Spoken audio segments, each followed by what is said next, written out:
Dear students, I welcome you all to the class of English optional BA third year. We have been dealing with English critic William Wordsworth for last three class.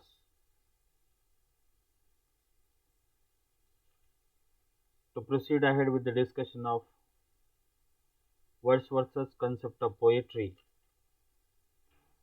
I would like to revise certain things which we studied in the last class yesterday.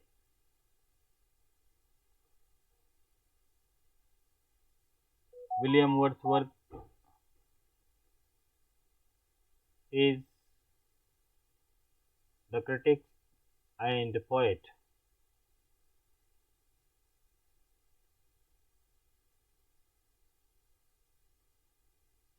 He had expressed his views on poetry, its nature and function.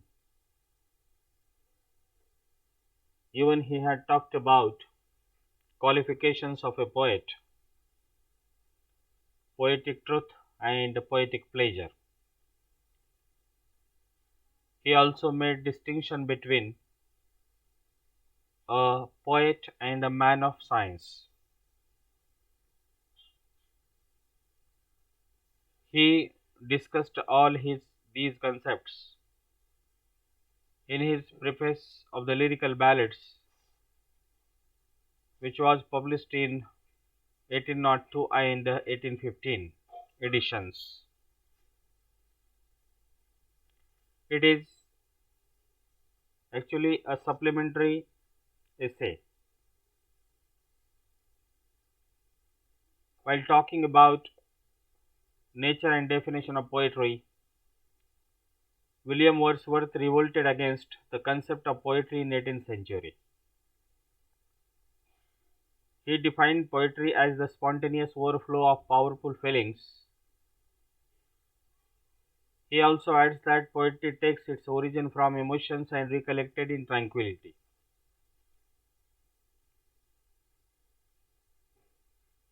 This definition of poetry made by William Wordsworth is having two contradictory things.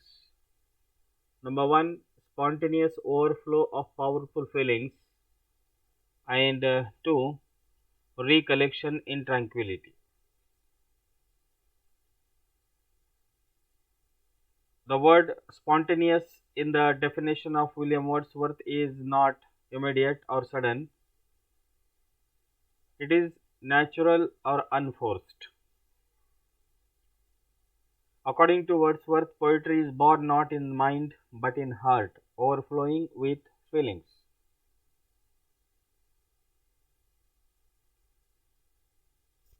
We came across Wordsworth's views on the process of artistic creation, that is, poetry writing. Wordsworth made it clear that good poetry is never an immediate or sudden expression of such spontaneous, powerful feelings. A good poet meditates and ponders over them long and deeply. So Wordsworth added that poetry has its origin in emotions recollected in tranquility.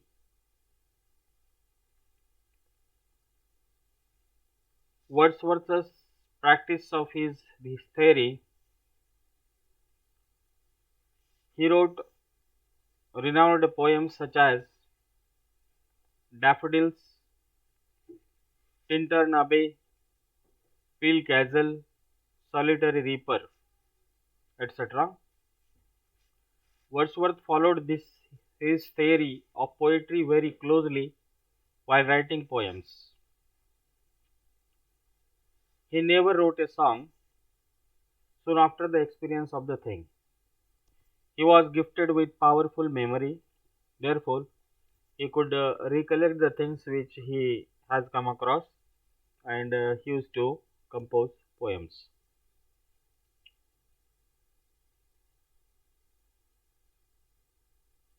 According to William Wordsworth, the function of poetry is the pleasure.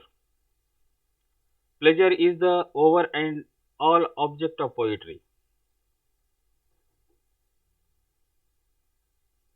Poetry is the pursuit of truth, of man's knowledge of himself and the world around him.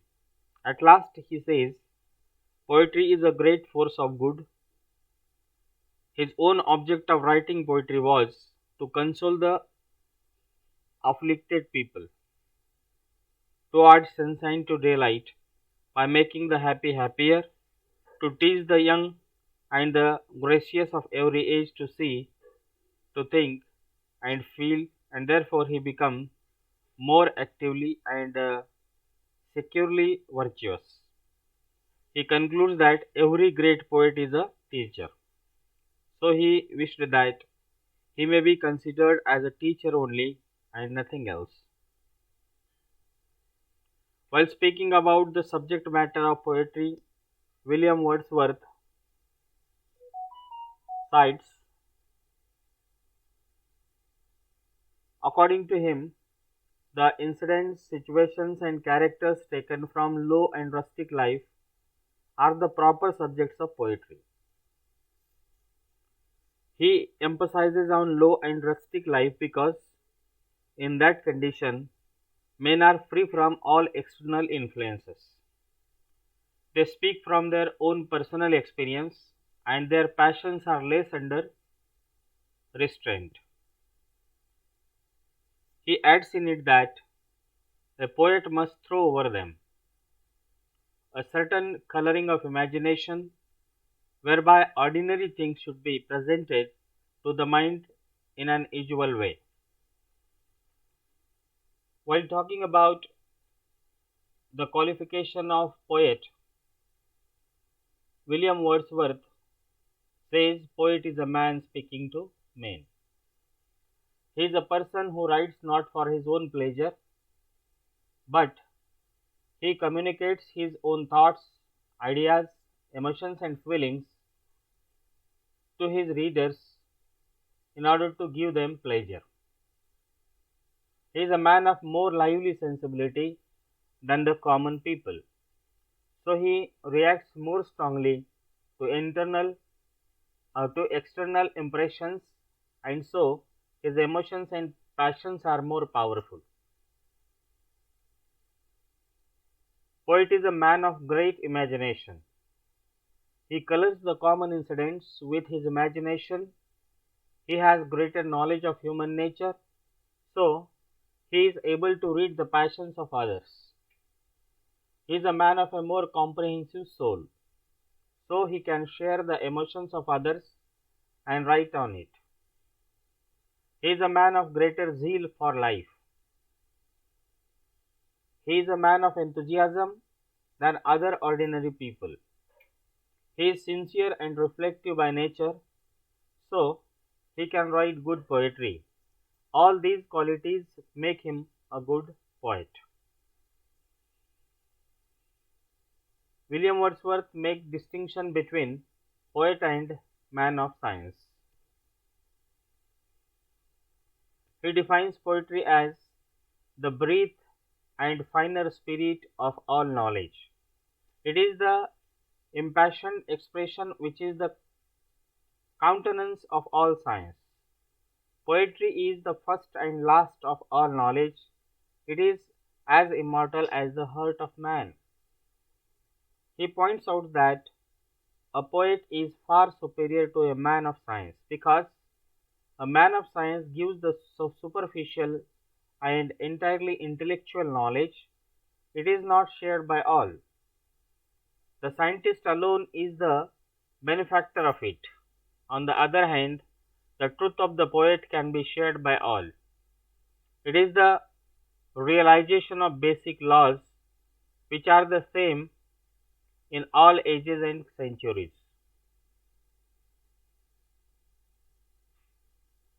A poet sings a song in which all can join and which can please one and all.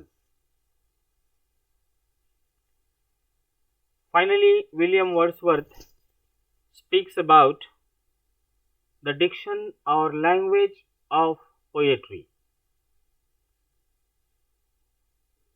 He thinks that the language of poetry should be comprehensive to all people, even an ordinary people living in the human society. Therefore, William Wordsworth prefers selection of language really spoken by simple, rustic, ordinary people living in the rural area. He is against the cause of he is against the use of artificial poetic diction of the 18th century poetry. He preferred the language spoken and understood by an ordinary people living in countryside, or rustic language, or rustic people. This is how William Wordsworth was against sophisticated language of the poets used in 18th century. This is how Wordsworth's concept of poetry has a far-reaching historical significance. He is the herald of romantic revival or the romanticism in English literature. He is the first in many fields. His emphasis on novelty, experiment, liberty, spontaneity, inspiration, imagination in poetry brought a new era in the history of literary criticism.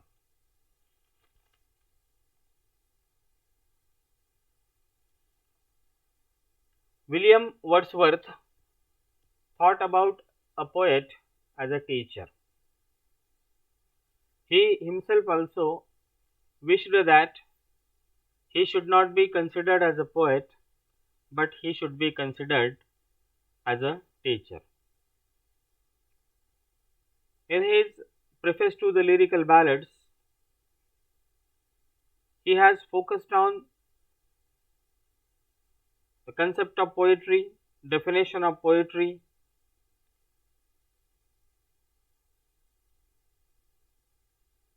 nature of poetry, qualifications of good poet.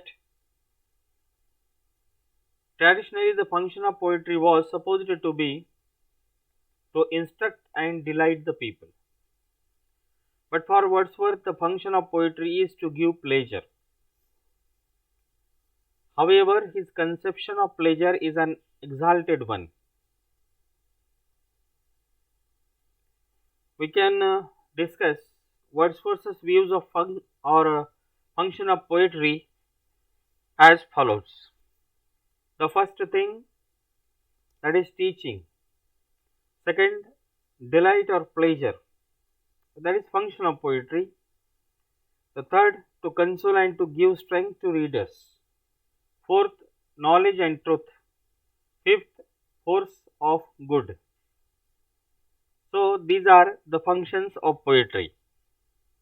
Some of the statements from preface to the lyrical ballad. It is revealed that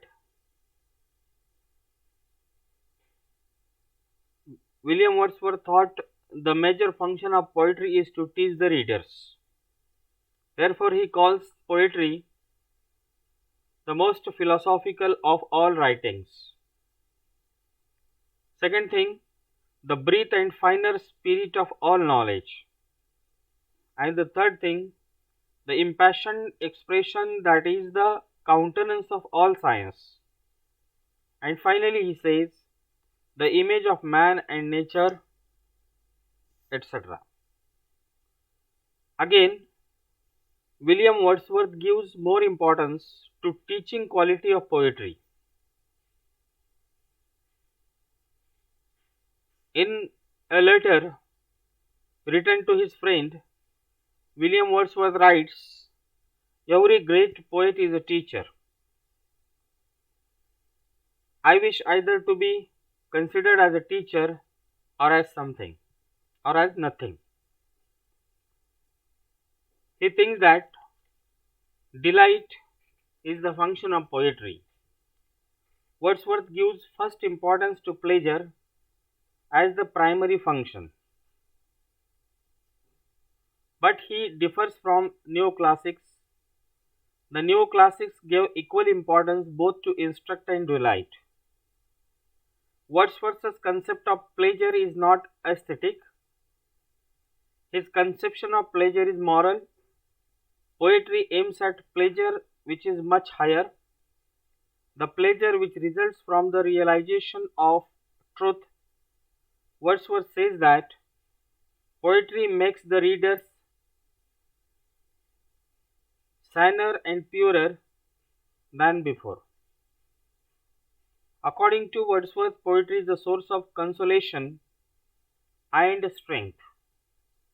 The poetry consoles the afflicted people, adds sunshine to daylight by making the happy happier. It makes the readers to see, to think, and to feel better and become more active and virtuous. The poet is the rock of defense for human nature. He gives his readers every strength of life to lead life in a better manner.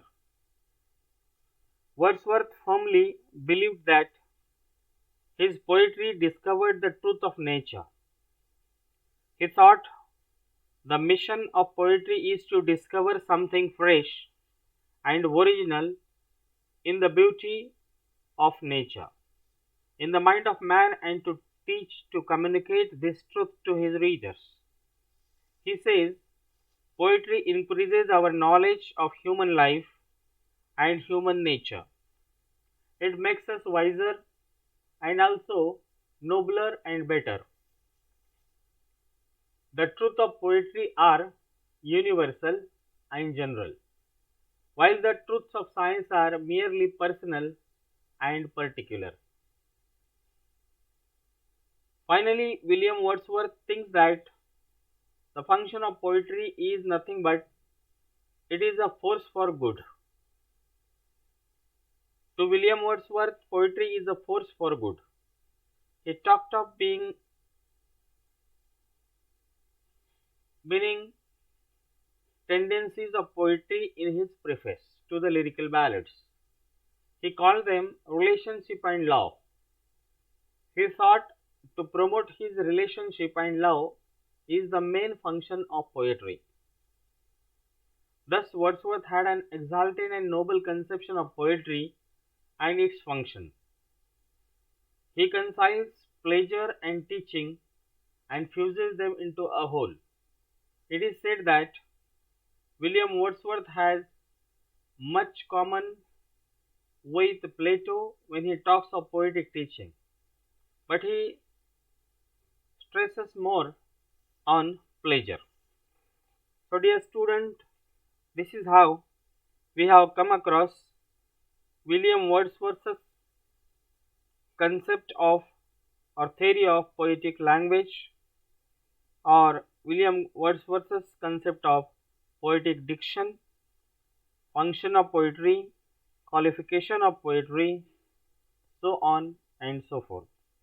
With this, I would like to conclude William Wordsworth as a critic. In the following class, that is on tomorrow, we shall start with T.S. Eliot. With this, I would like to conclude. Thank you very much.